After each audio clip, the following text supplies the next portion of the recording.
বিশ্ব যখন শান্তির আশা করছিল, তখন ওয়াশিংটন থেকে ভেসে এলো ট্রাম্পের বার্তা, আমরা যুদ্ধ চাই না, আমরা শান্তি চাই।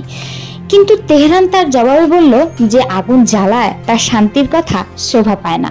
ইরানের সর্বোচ্চ নেতা আয়াতুল্লাহ আলী খামেনি ট্রাম্পের বক্তব্যকে ভণ্ডামির নতুন উদাহরণ আখ্যা দিয়ে বলেন, আমরা কাউকে ভয় পাই না, শত্রু আগুন জ্বালালে আমরা জ্বালিয়ে ছাড়খাড় করব।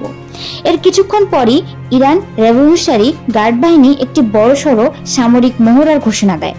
তেহরানের আকাশে চক্কর দেয় যুদ্ধ বিমান, মিসাইল লঞ্চার প্রস্তুত করে রাখা হয় সীমান্ত অঞ্চলে। সোশ্যাল মিডিয়ায় ছড়িয়ে পড়ে ভয়াবহ সব ছবি।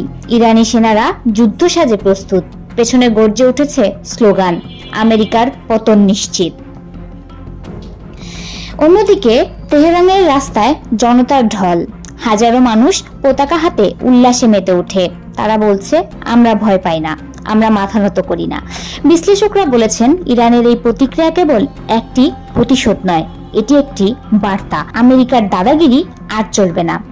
বিশ্বজুড়ে কাঁপুনি, তেল বাজারের দাম লাফিয়ে বাড়ছে, যুক্তরাষ্ট্র বাড়াচ্ছে সামরিক প্রস্তুতি, ইসরায়েল সতর্ক অবস্থানে।